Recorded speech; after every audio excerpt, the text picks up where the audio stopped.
I'll let you know. Okay, we're rolling.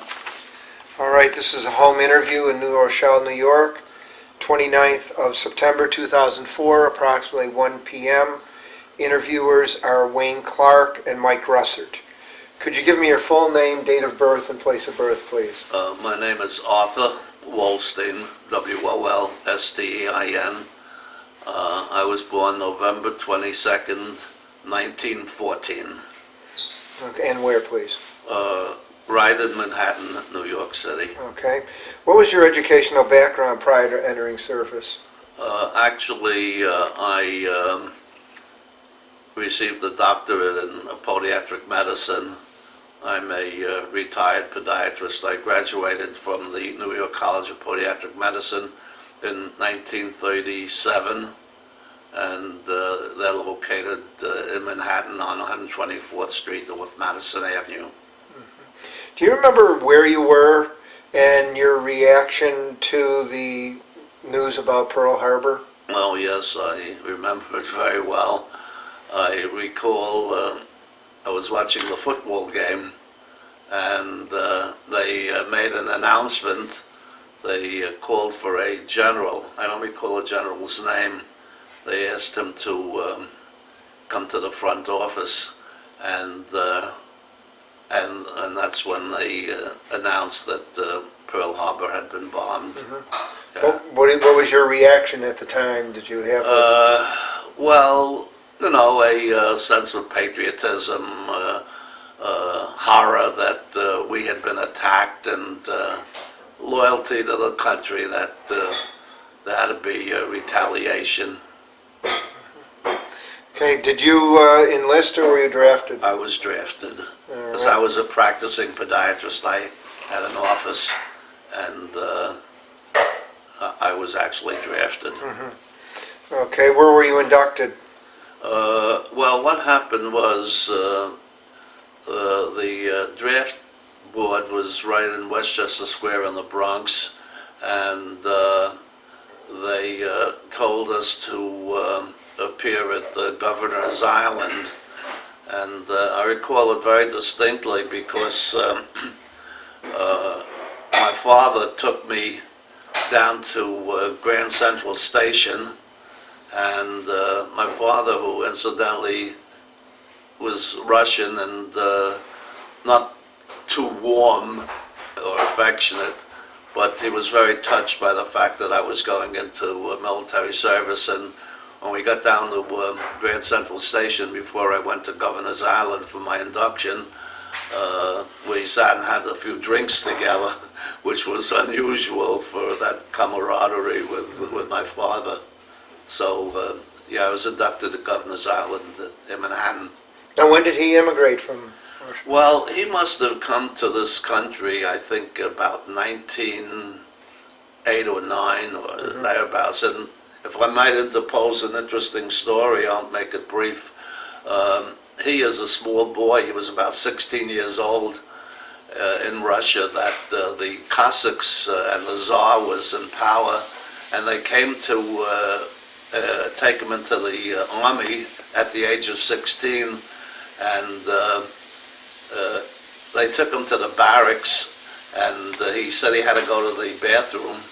And he went to the bathroom and he climbed out of the window and he deserted. He actually stayed at a neighbor's house for about a week or two, and his mother used to bring him food, and he hid in the basement, and then he came to this country.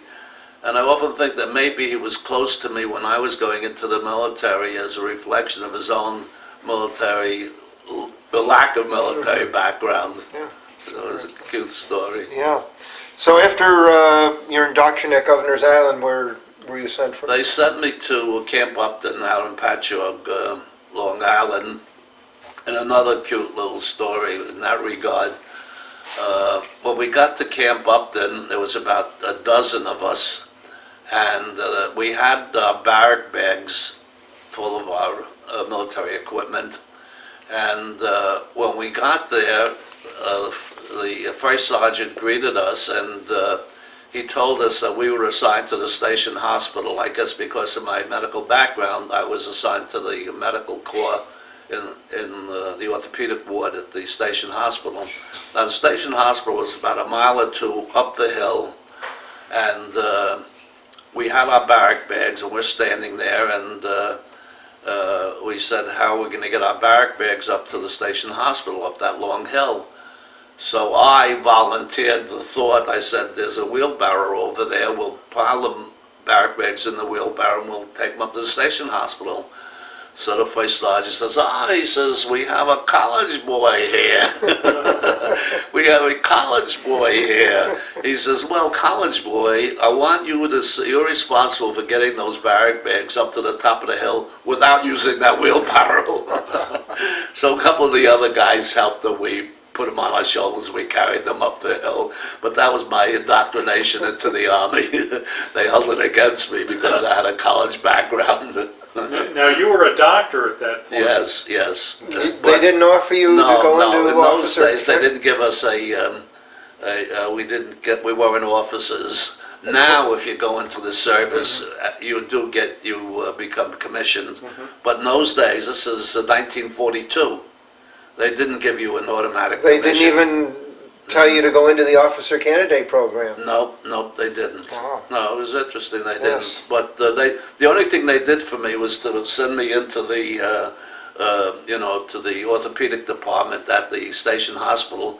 But again, interestingly, when I got there, they assigned me to the commanding officer to work in the office with him, and not in the clinic, and not in the wards.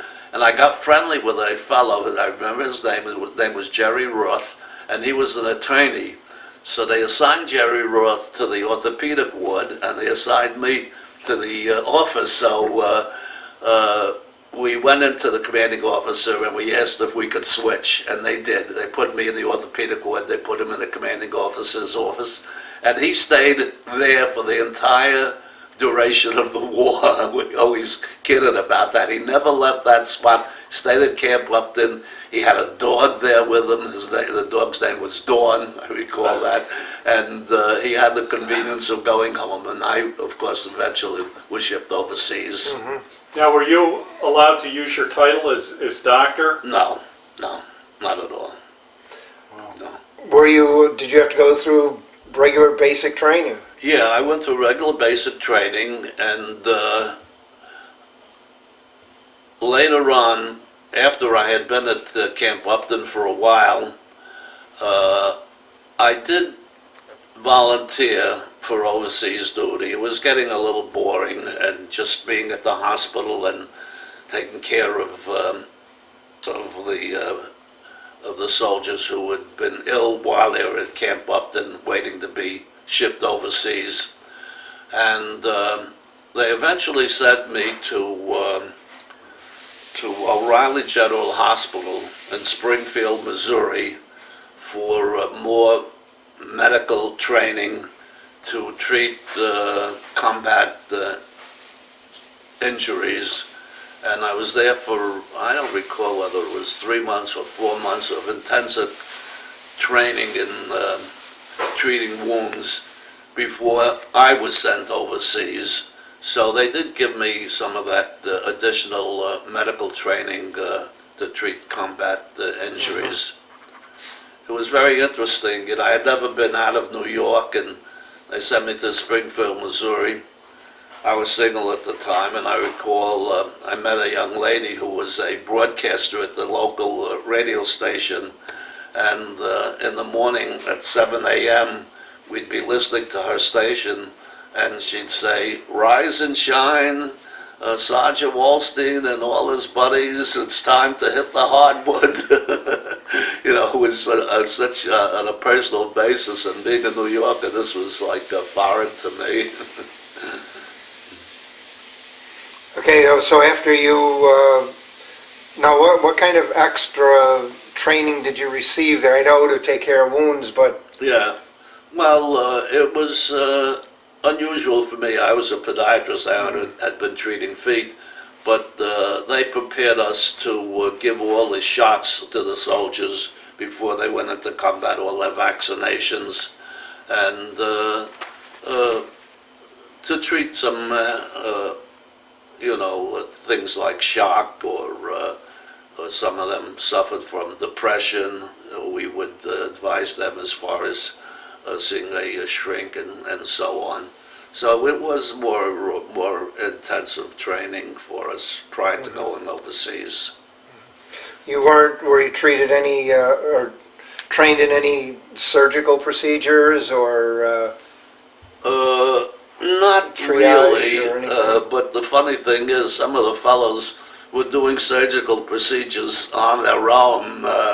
There was one young fellow, he was a farmer, and I came in one day and I see he's doing a hemorrhoid operation. I said, do you have your training to do this procedure? He says, no, I'll learn as I go along. And it was trial by error. And he was an enlisted man, or? Yeah, he was an enlisted man, and he was Wow. doing a surgical procedure. Well, eventually I was assigned to a first aid station, so we had to do whatever we could do to help anybody that was disabled. When were you eventually sent overseas? Let me see now. It must have been about 1944. They sent me from Camp Upton. As I said, I wanted to go overseas. They sent me to Fort Bragg, North Carolina. That was Fayetteville, North Carolina. And I was never used to that heat. The heat was so unbearable in North Carolina. It was not livable. And I was assigned there to Fort Bragg, North Carolina, and that's where all the paratroopers were. And I might tell this story. I don't know if you'd want to delete it, but I'll tell it to you. While I was in North Carolina at Fort Bragg, I would go into town, into Raleigh, for a little fun, have some drinks. And I went in with this one fellow. I know his last name was Mullen. And he was really a redneck. He was from Youngstown, Ohio. And we went into Raleigh, and we were having some drinks, and we knew we had to be back at the bus station for the last bus at 6 o'clock. So we got back to the bus station a little before 6, and there was a line waiting to get on the bus to go back to camp, to Fort Bragg. And we were in the front of the line, and standing next to us were a couple of black soldiers too. And the bus driver, instead of coming to the front of the line to put us on the bus, because the black soldiers were there, he went to the back of the line and he filled the bus with the people that were waiting later. And as a result, we did not get onto that bus. We missed the bus, it was full. And this Mullen realized, I pointed out to him, I says, you see what bias does? Because the black guys were standing near us, we all suffer, and that's what happens as a result of bias. And it did teach him a lesson, and he seemed to recognize the fact that, you got to treat everybody equally. So that was an unusual story in which you want to run or delete as you please. We don't delete anything. Okay, you can if you wish, but that's what happened. That bus driver didn't want to take the black soldiers on, and as a result, we had to sleep at the bus station, and we couldn't get a bus to camp until the next day, and they considered us AWOL, away without official leave, and we were actually put on KP, on kitchen police, for a week or so, because of the fact that we got back to camp a day late. We caught the next bus in the morning, slept at the bus station. So after Bragg, is that when you went overseas, or? Yeah, after Bragg, we got and this was interesting, we were out on maneuvers. This was June of '44, D-Day. We're out on maneuvers in that hot desert, and the commanding officer got the information that we had invaded at Normandy, I think June 6, 1944, and it was about 800 of us out on maneuvers, and we all got on our knees and prayed, Jews and Christians all together. We all prayed together for the safety of the troops that were landing at Normandy. And then we got our orders to leave, and there were some interesting results of those orders. One guy, a private, went in and punched the first sergeant in the jaw, and he says, "I don't care what you do to me, you could put me in prison or whatever. I always wanted to get back at this first sergeant, and before going overseas, it gave me the opportunity, because I don't care if you don't send me overseas, you put me in prison, but at least I had my revenge at this first sergeant," and he actually gave him a shot in the jaw. I recall that too. Now, did you go over on a single ship, or did you go? Yeah, we went. They took us up to New York, and they put us on the Mauritania, an English ship, a troop ship, and it was so crowded with soldiers that the staterooms had hammocks, no cots or anything, but hammocks, so that 10 or 12 soldiers could be in this one stateroom. There was half a dozen or so hammocks, and we slept in the hammocks. And they actually took the swimming pool and they emptied it of water, and they put the cots in the swimming pool, and some of the soldiers were sleeping in the swimming pool. It took us a full week to get across, and of course it was being patrolled by submarines. And we landed in Glasgow, Scotland. And I recall when we got off the ship, we were marching through the streets to get to the train that was going to take us to England. And there was cobblestone streets. I remember marching those cobblestone streets. And the Scots people were applauding us as we walked through the streets. And they sent us to Manchester, England. And if I may continue, that's when my life was actually changed. What happened was that we were later sent to, I think it was called Yeovil, not far from London. And I always had a desire to visit Oxford University. So one day I got permission to go to Oxford University, which wasn't far from our camp. And one of the Jeep drivers said he'd be driving in that direction. He would give me a lift. So I got into the Jeep, and foolishly he forgot to stay on the left side of the road, like you do in England. You drive on the left side of the road. And we had a head-on collision. I was knocked unconscious. I suffered a concussion, and I suffered a broken jaw. Actually fractured mandible. I remember laying there on the ground, semi-conscious at the time. And I recall an English person bending over and looking at me and saying, "It's a yank, you know." And they apparently took me to a local hospital, an army hospital, and it was just at the time of the Battle of the Bulge. I think this might have been around November, late 44. And there was no hospital beds because of all the wounded from the Battle of the Bulge. So I recall they had me sleeping on the floor. And what they did, they wired my jaw shut because you can't have any mobility when you have a fracture.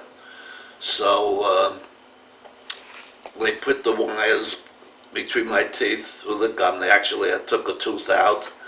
And my jaw had to be wired shut for 6 weeks. And the only thing I could have was liquid food. And I recall it was Thanksgiving and Christmas. We had turkey, but it was liquid, and I had to have it through a straw. But that eventually sent me back to the States. They didn't return me to duty. they sent me back to the States. I went back on the old Queen Mary, the original Queen Mary, and I recall that Governor Lehman, former governor of New York, was on the ship with us on that Queen Mary, and and it also took about a week, and he would sit and talk to us for hours. We'd be on the deck and we would be talking, and he was very interesting, very down to earth, Herbert Lehman. And they sent me back to the States, and first they sent me up to Lake Placid for rest and rehabilitation. I was up at Lake Placid a week or two, and I recall we had the German prisoners as our helpers. The German prisoners would come in and make our beds, and we'd go out golfing, and the German prisoners would be our caddies, and they were happy. They didn't feel it was demeaning or anything else. They were glad that they had their meals, and they were really quite content. So from there, after I had the R&R, they sent me to Cape Cod, to Camp Edwards, and they assigned me to the first aid station at Camp Edwards, to actually a prison facility, a prison for American soldiers. The prisoners there were deserters, were murderers, rapists, the lowest kind of individuals that you might run into. And I was assigned to that first aid station. Now, when I got there, I was supposed to do podiatry there. I was supposed to take care of any foot ailments. And the sergeant greeted me. I don't even want to repeat his name at this point. I do remember it, but he greeted me and he said that he's the podiatrist there, and that I was being sent there to replace him. So he took me to meet his family. He lived off base, and he had a wife and a child, and he invited me for dinner. And then the commanding officer called me in and said that I'd be replacing this particular sergeant, and he would be going overseas. So he dropped the hint. He says, well, of course, if you don't do podiatry, we'll keep him, and you could be assigned to the first aid station.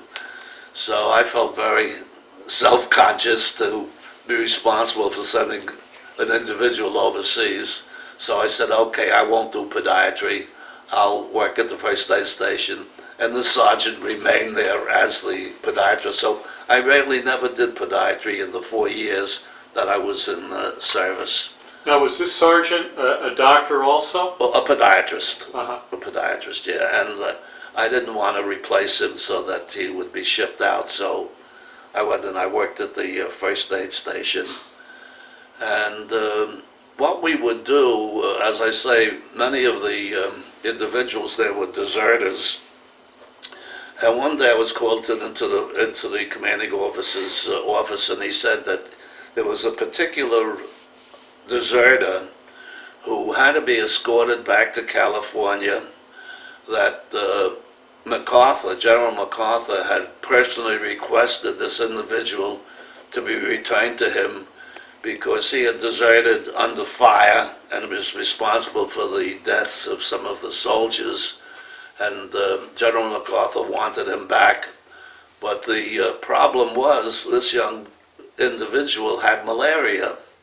And they told me it was my job to see that he got his quinine pills, that they kept the malaria under control, and I had to deliver him out to California. So we got in the train, and there was some military police in the train with us. And this young fellow, he was only about 28, 25, he was smart enough to know what was going to happen to him, so he did not want to take his quinine pills. He would rather have malaria than go back and face MacArthur. So I didn't know what to do. I was supposed to see that he got the quinine pills, and I told the MP that was with me the story. He says, don't worry. He says, come with me. Be ready to give him his pill. So we go over, and I asked the guy if he'll take his pill. He said no. So the MP gives him a shot in the belly. The guy goes, ow, opens his mouth. I pop the pill in, and that's the way we got him to take his pill. And I delivered him out there to California, and I don't know what eventually happened to him. But these MPs were very tough. As soon as we got there, they went and they checked their carbines. They didn't want to carry their rifles around. And they sold their blood so that they could have enough money to go out and get drunk. So that was the experience at Camp Edwards. How did you stay there until the end of the war? Yeah, I stayed there until the end of the war. They sent me back to Fort Dix, and I was honorably discharged in 1946 from Fort Dix. Yeah. Now I know you already had your degree work and so on. Did you ever make use of the GI Bill? Yeah. As a matter of fact, I did. When I graduated, I did not get the doctorate in podiatric medicine. I got what's called a PODG, which was a graduate of podiatry, and I used the GI Bill, and I went back to school, and I got the doctorate, and they paid for it. Yeah, that's true. Did you ever make use of the 5220 Club? No, I don't know what that is. It was like an unemployment of $20 a week for 52 weeks. Yeah, I think I did. Now that I've forgotten about it. Now that you refresh my memory, yeah, I believe I did.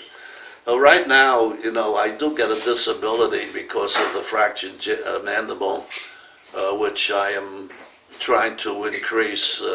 I'm visiting one of the psychiatrists at the Veterans Hospital, and our National Service Officer thinks that I might be entitled to more compensation as a result of post-traumatic stress syndrome, because it was something when I was knocked unconscious, and I suffered that concussion, and I do have some obsessions. Like my wife was saying, I want to take you into my room and show you how I don't throw away any papers. I'm so obsessed with the fact that I can retain papers, that I even have the records of what had happened to me in the service. So they're considering increasing my compensation. Mm-hmm. Did you join any veterans organizations? Yeah, I joined the Disabled American Veterans, and I rose to the position of commander. And after I finished being commander, I was the secretary-treasurer of the Bronx chapter, and I was very active. I went to many of the conventions that they have up at the Friar Tuck, upstate New York. And now I'm not as active as I used to be, but the Disabled American Veterans is a very wonderful organization. Did you ever join the American Legion? Or No. I went to some of the meetings of the Jewish war veterans, but I really never joined. Mm-hmm. But I did like the DAV. Mm-hmm. Did you ever stay in contact with anyone that was in service with you? I did for a while. When I first was discharged, there were a few that I was in contact with very, very closely, but I've lost touch with them. I really would like to see them or hear from them or know where they are. Mm-hmm. So I have fond memories of some of the other servicemen. We did, especially when I was out at Camp Upton, it wasn't far. I didn't have a car, but one of the other fellows did, so we would drive in together. They just built the Whitestone Bridge at that time, Mm-hmm. How do you think your time in the service either changed or had an effect on your life? Well, I think the injury had an effect on my life. I do think that I do go through a series of depression sometimes as a result of thinking back to what happened, and I could have nightmares or difficulty sleeping as a result of the trauma of the injury. and also seeing some of the wounded and seeing how it affected them. I recall that when I first was sent back to the States, before I went for rest and rehabilitation, they sent me to Halloran General Hospital out in Staten Island. And here I was with my jaw wired shut, unable to speak, and I got very friendly with a fellow that had been blinded. He was with the airborne, and he couldn't see, and I couldn't speak, so we became buddies. He would do the speaking, and I would do the seeing. So I recall that very, very distinctly. Could you hold this photo up and tell us, do you recall where and when that photograph was taken? Oh yeah, this was taken when I was at O'Reilly General Hospital in Springfield, Missouri. We were kidding around. I'm pointing to the private first class emblem.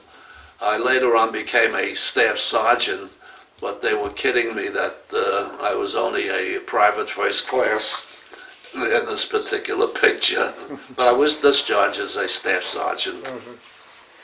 How about telling us about these photographs?